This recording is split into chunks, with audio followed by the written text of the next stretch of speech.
निर्गमन अध्याय 23।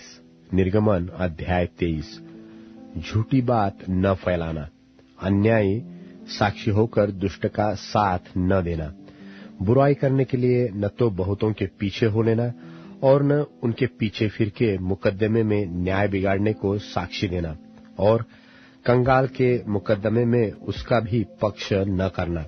यदि तेरे शत्रु का बैल व गधा भटकता हुआ तुझे मिले तो उसे उसके पास अवश्य फेर ले आना।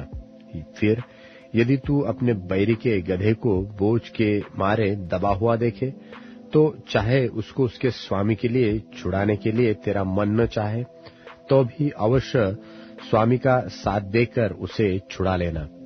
तेरे लोगों में से जो दरिद्री हो उसके मुकदमे में न्याय न बिगाड़ना, झूठे मुकदमे से दूर रहना और निर्दोष और धर्मी को घात न करना, क्योंकि मैं दुष्ट को निर्दोष न ठहराऊंगा। घूस न देना, क्योंकि घूस देखने वालों को भी अंधा कर देता और धर्मियों की बातें पलट देता है।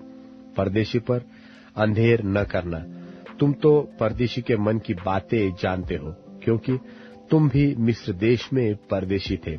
6 वर्ष तो अपनी भूमि में बोना और उसकी उपज इकट्ठी करना, परंतु 7वें वर्ष में उसको पड़ती रहने देना और वैसा ही छोड़ देना, तो तेरे भाई बंधुओं में से दरिद्री लोग उससे खाने पाए और जो कुछ उनसे भी बचे वह बनेल पशुओं के खाने के काम में आए। और अपनी दाख और जलपाई की बारियों को भी ऐसे ही करना। 6 दिन तक तो अपना कामकाज करना और 7वें दिन विश्राम करना, कि तेरे बैल और गधे सुस्ताए और तेरी दासियों के बेटे और परदेशी भी अपना जी ठंडा कर सके। और जो कुछ मैंने तुमसे कहा है उसमें सावधान रहना और दूसरे देवताओं के नाम की चर्चा न करना, वरन वे तुम्हारे मुंह से सुनाई भी न दे। प्रतिवर्ष 3 बार मेरे लिए पर्व मनाना, अखमीरी रोटी का पर्व मनाना। उसमें मेरी आज्ञा के अनुसार अबीब महीने के नियत समय पर 7 दिन तक अखमीरी रोटी खाया करना, क्योंकि उसी महीने में तुम मिस्र से निकल आए। और मुझको कोई छूछे हाथ अपना मुंह न दिखाए। और जब तेरी बोई हुई खेत की पहली उपज तैयार हो तब कटनी का पर्व मनाना।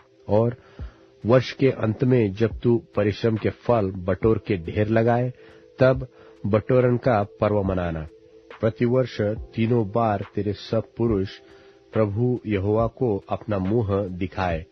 मेरे बलि पशु का लोहू खमीरी रोटी के संग न चढ़ाना और न मेरे पर्व के उत्तम बलिदान में से कुछ बिहान तक रहने देना। अपनी भूमि की पहली उपज का पहला भाग अपने परमेश्वर यहोवा के भवन में ले आना। बकरी का बच्चा उसकी माता के दूध में न पकाना। सुन, मैं एक दूत तेरे आगे आगे भेजता हूँ जो मार्ग में तेरी रक्षा करेगा और जिस स्थान को मैंने तैयार किया है उसमें तुझे पहुंचाएगा। उसके सामने सावधान रहना और उसकी मानना, उसका विरोध न करना, क्योंकि वह तुम्हारा अपराध क्षमा न करेगा, इसलिए कि उसमें मेरा नाम रहता है। और यदि तू सचमुच उसकी माने और जो कुछ मैं कहूँ वह करे तो मैं तेरे शत्रुओं का शत्रु और तेरे द्रोहियों का द्रोही बनूंगा। इस रीति मेरा दूत तेरे आगे आगे चलकर तुझे एमोरी, हित्ती, परिज्जी, कनानी, हिव्वी और यबूसी लोगों के यहाँ पहुंचाएगा और मैं उनको सत्यानाश कर डालूंगा। उनके देवताओं को दंडवत न करना और न उनकी उपासना करना और न उनके काम करना, वरन उन मूर्तों को पूरी रीति से सत्यानाश कर डालना और उन लोगों की लाटों को टुकड़े टुकड़े कर देना।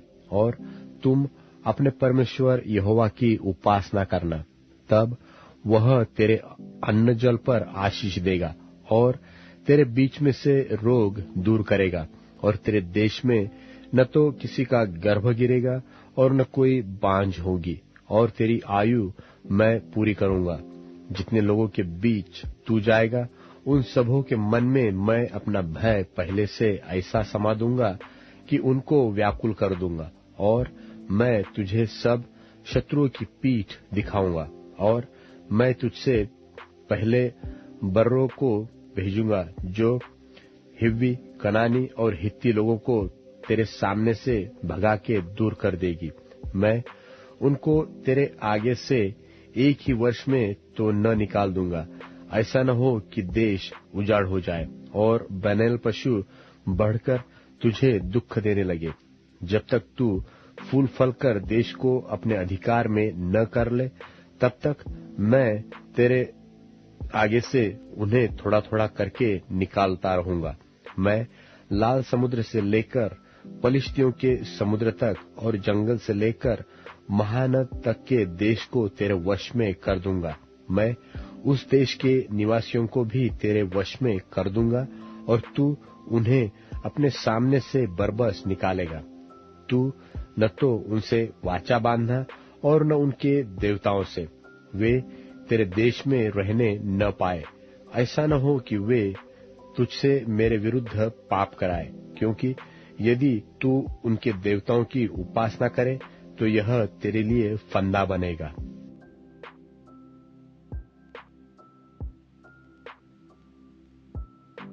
निर्गमन अध्याय 24। निर्गमन अध्याय 24। फिर उसने मूसा से कहा, तू हारून, नादाब, अबीहू और इस्राएलियों के 70 पुरनियों समेत यहोवा के पास ऊपर आकर दूर से दंडवत करना। और केवल मूसा यहोवा के समीप आए, परंतु वे समीप न आए, और दूसरे लोग उसके संग ऊपर न आए। तब मूसा ने लोगों के पास जाकर यहोवा की सब बातें और सब नियम सुना दिए।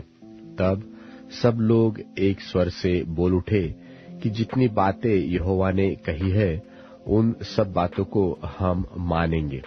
तब मूसा ने यहोवा के सब वचन लिख दिए, और बिहान को सबेरे उठकर पर्वत के नीचे एक वेदी और इस्राएल के 12 गोत्रों के अनुसार 12 खंबे भी बनवाए।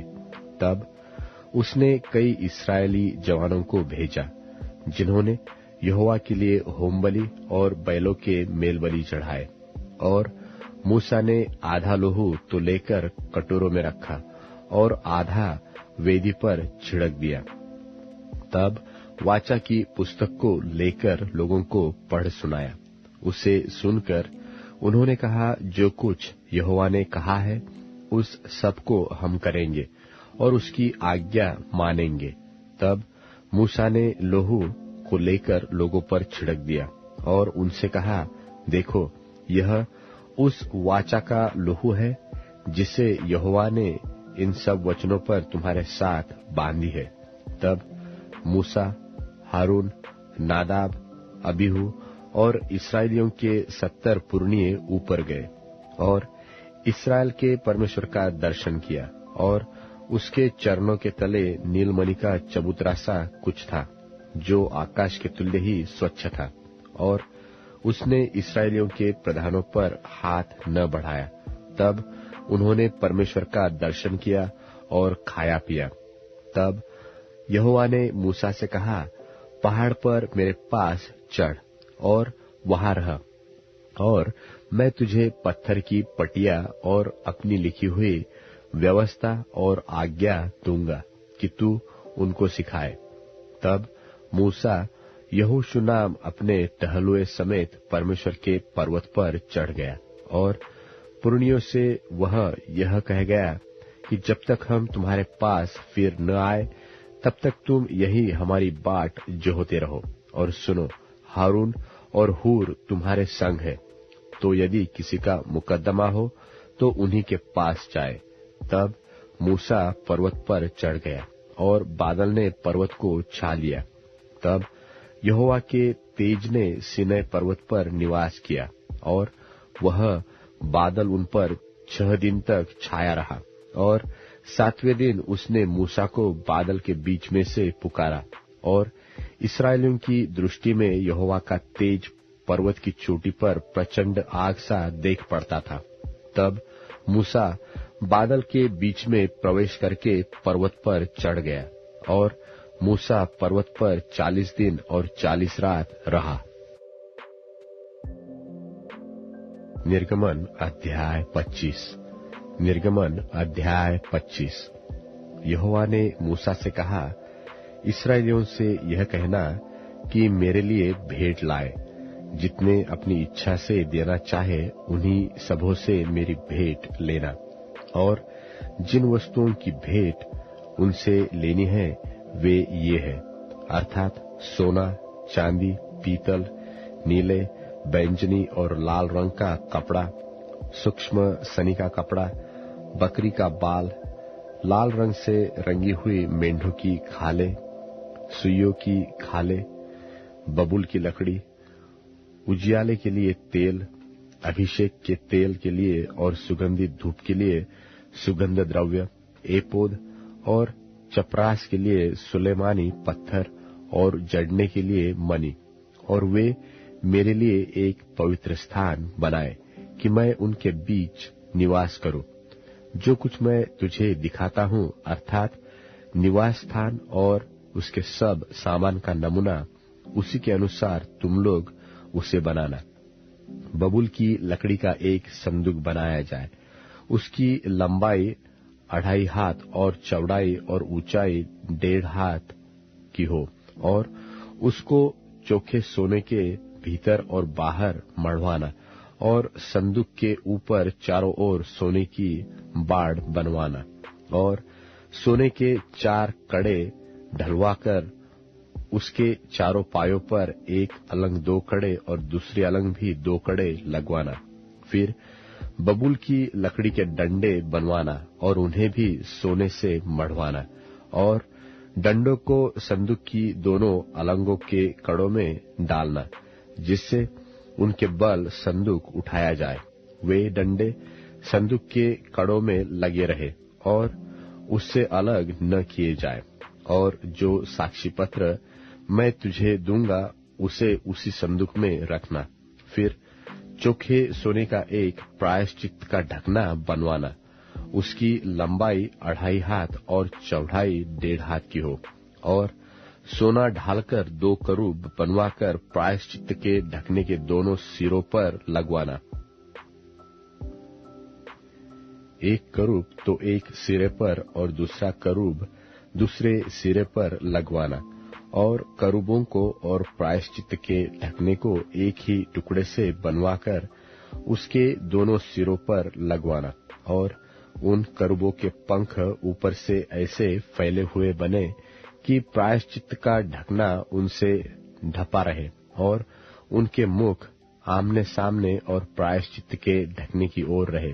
और प्रायश्चित के ढकने को संदूक के ऊपर लगवाना।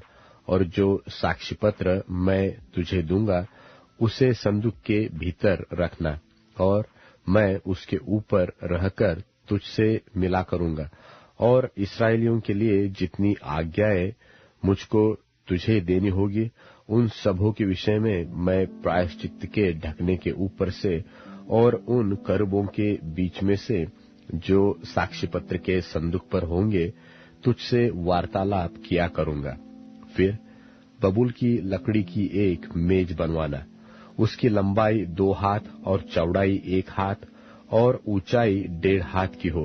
उसे चोखे सोने से मढ़वाना और उसके चारों ओर सोने की एक बाड़ बनवाना और उसके चारों ओर 4 अंगुल चौड़ी एक पटरी बनवाना और इस पटरी के चारों ओर सोने की एक बाड़ बनवाना और सोने के 4 कड़े बनवाकर मेज के उन चारों कोनों में लगवाना जो उसके चारों पायों में होंगे। वे कड़े पटरी के पास ही हो और डंडों के घरों का काम दे कि मेज उन्हीं के बल उठाई जाए। और डंडों को बबूल की लकड़ी के बनवाकर सोने से मढ़वाना और मेज उन्हीं से उठाई जाए। और उसके परात और धूपदान और चमचे और उंडेलने के कटोरे सब चोखे सोने के बनवाना। और मेज पर मेरे आगे भेंट की रोटियां नित्य रखा करना। फिर चोखे सोने की एक दीवट बनवाना। सोना ढलवाकर वह दीवट पाए और डंडी सहित बनाया जाए। उसके पुष्पकोश, गांठ और फूल सब एक ही टुकड़े के बने और उसकी अलंगों से 6 डालियां निकले।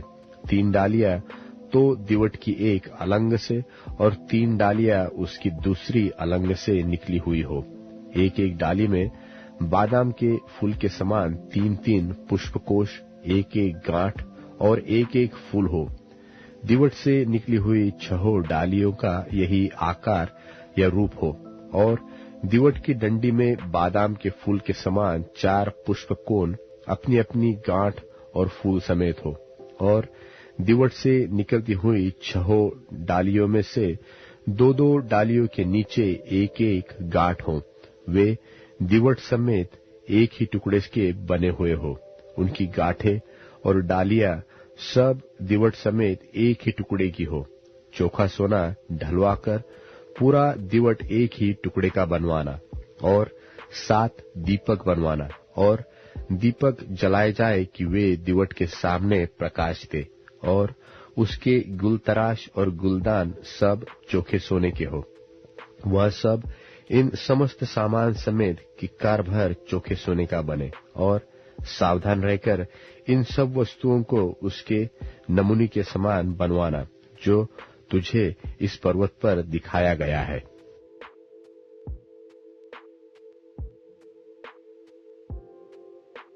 मत्ती रचित सुसमाचार 25वां अध्याय।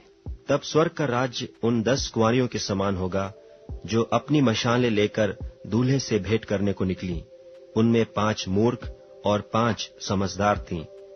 मूर्खों ने अपनी मशालें तो लीं, परंतु अपने साथ तेल नहीं लिया। परंतु समझदारों ने अपनी मशालों के साथ अपनी कुप्पियों में तेल भी भर लिया। जब दूल्हे के आने में देर हुई तो वे सब ऊँघने लगी और सो गईं। आधी रात को धूम मची कि देखो दूल्हा आ रहा है, उससे भेंट करने के लिए चलो। तब वे सब कुंवारियां उठकर अपनी मशालें ठीक करने लगीं। और मूर्खों ने समझदारों से कहा, अपने तेल में से कुछ हमें भी दो, क्योंकि हमारी मशालें बुझी जाती हैं। परंतु समझदारों ने उत्तर दिया कि कदाचित हमारे और तुम्हारे लिए पूरा न हो। भला तो यह है कि तुम बेचने वालों के पास जाकर अपने लिए मोल ले लो। जब वे मोल लेने को जा रही थीं, तो दूल्हा आ पहुंचा और जो तैयार थीं वे उसके साथ ब्याह के घर में चली गईं और द्वार बंद किया गया। इसके बाद वे दूसरी कुंवारियां भी आकर कहने लगीं, हे स्वामी, हमारे लिए द्वार खोल दे। उसने उत्तर दिया कि मैं तुमसे सच कहता हूं, मैं तुम्हें नहीं जानता। इसलिए जागते रहो, क्योंकि तुम न उस दिन को जानते हो न उस घड़ी को। क्योंकि यह उस मनुष्य की सी दशा है जिसने परदेश को जाते समय अपने दासों को बुलाकर अपनी संपत्ति उनको सौंप दी। उसने एक को 5 तोड़, दूसरे को 2 और तीसरे को 1, अर्थात हर एक को उसकी सामर्थ के अनुसार दिया और तब परदेश चला गया। तब जिसको 5 तोड़े मिले थे उसने तुरंत जाकर उनसे लेन देन किया और 5 तोड़े और कमाए। इसी रीति से जिसको 2 मिले थे उसने भी 2 और कमाए। परंतु जिसको 1 मिला था उसने जाकर मिट्टी खोदी और अपने स्वामी के रुपये छिपा दिए। बहुत दिनों के बाद उन दासों का स्वामी आकर उनसे लेखा लेने लगा। जिसको 5 तोड़े मिले थे उसने 5 तोड़े और लाकर कहा, हे स्वामी, तूने मुझे 5 तोड़े सौंपे थे, देख मैंने 5 तोड़े और कमाए हैं। उसके स्वामी ने उससे कहा, धन्य हे अच्छे और विश्वास योग्य दास, तू थोड़े में विश्वास योग्य रहा, मैं तुझे बहुत वस्तुओं का अधिकारी बनाऊंगा। अपने स्वामी के आनंद में संभागी हो। और जिसको 2 तोड़े मिले थे उसने भी आकर कहा, हे स्वामी, तूने मुझे 2 तोड़े सौंपे थे, देख मैंने 2 तोड़े और कमाए। उसके स्वामी ने उससे कहा, धन्य हे अच्छे और विश्वास योग्य दास, तू थोड़े में विश्वास योग्य रहा, मैं तुझे बहुत वस्तुओं का अधिकारी बनाऊंगा। अपने स्वामी के आनंद में संभागी हो। तब जिसको 1 तोड़ा मिला था उसने आकर कहा, हे स्वामी, मैं तुझे जानता था कि तू कठोर मनुष्य है, तू जहां कहीं नहीं बोता वहां काटता है, और जहां नहीं छींटता वहीं से बटोरता है। सो मैं डर गया और जाकर तेरा तोड़ा मिट्टी में छिपा दिया। देख, जो तेरा है वह यह है। उसके स्वामी ने उसे उत्तर दिया कि हे दुष्ट और आलसी दास, जब यह तू जानता था कि जहां मैंने नहीं बोया वहां से काटता हूं और जहां मैंने नहीं छींटा वहां से बटोरता हूं, तो तुझे चाहिए था कि मेरा रुपया सर्राफों को दे देता, तब मैं आकर अपना धन ब्याज समेत ले लेता। इसलिए वह तोड़ा उससे ले लो, और जिसके पास 10 तोड़े हैं उसको दे दो, क्योंकि जिस किसी के पास है उसे और दिया जाएगा और उसके पास बहुत हो जाएगा, परंतु जिसके पास नहीं है उससे वह भी जो उसके पास है ले लिया जाएगा। और इस निकम्मे दास को बाहर के अंधेरे में डाल दो, जहां रोना और दांत पीसना होगा। जब मनुष्य का पुत्र अपनी महिमा में आएगा और सब स्वर्गदूत उसके साथ आएंगे, तो वह अपनी महिमा के सिंहासन पर विराजमान होगा, और सब जातियां उसके सामने इकट्ठी की जाएंगी।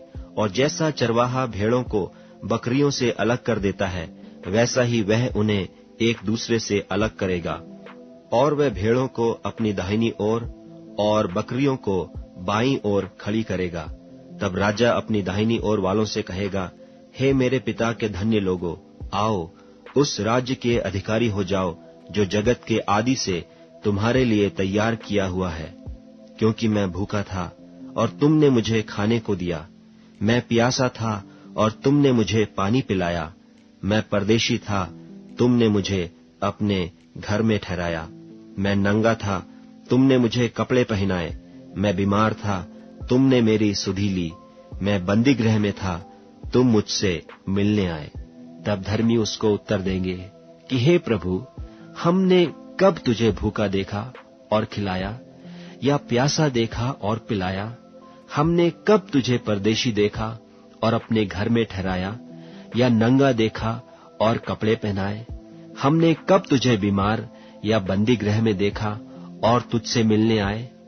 तब राजा उन्हें उत्तर देगा, मैं तुमसे सच कहता हूं कि तुमने जो मेरे इन छोटे से छोटे भाइयों में से किसी एक के साथ किया, वह मेरे ही साथ किया। तब वह बाईं ओर वालों से कहेगा, हे श्रापित लोगों, मेरे सामने से उस अनंत आग में चले जाओ जो शैतान और उसके दूतों के लिए तैयार की गई है। क्योंकि मैं भूखा था और तुमने मुझे खाने को नहीं दिया, मैं प्यासा था और तुमने मुझे पानी नहीं पिलाया, मैं परदेशी था और तुमने मुझे अपने घर में नहीं ठहराया, मैं नंगा था और तुमने मुझे कपड़े नहीं पहनाए, बीमार और बंदी गृह में था और तुमने मेरी सुधि न ली। तब वे उत्तर देंगे कि हे प्रभु, हमने तुझे कब भूखा या प्यासा या परदेशी या नंगा या बीमार या बंदी गृह में देखा और तेरी सेवा टहल न की? तब वह उन्हें उत्तर देगा, मैं तुमसे सच कहता हूं कि तुमने जो इन छोटे से छोटों में से किसी एक के साथ नहीं किया, वह मेरे साथ भी नहीं किया। और यह अनंत दंड भोगेंगे, परंतु धर्मी अनंत जीवन में प्रवेश करेंगे।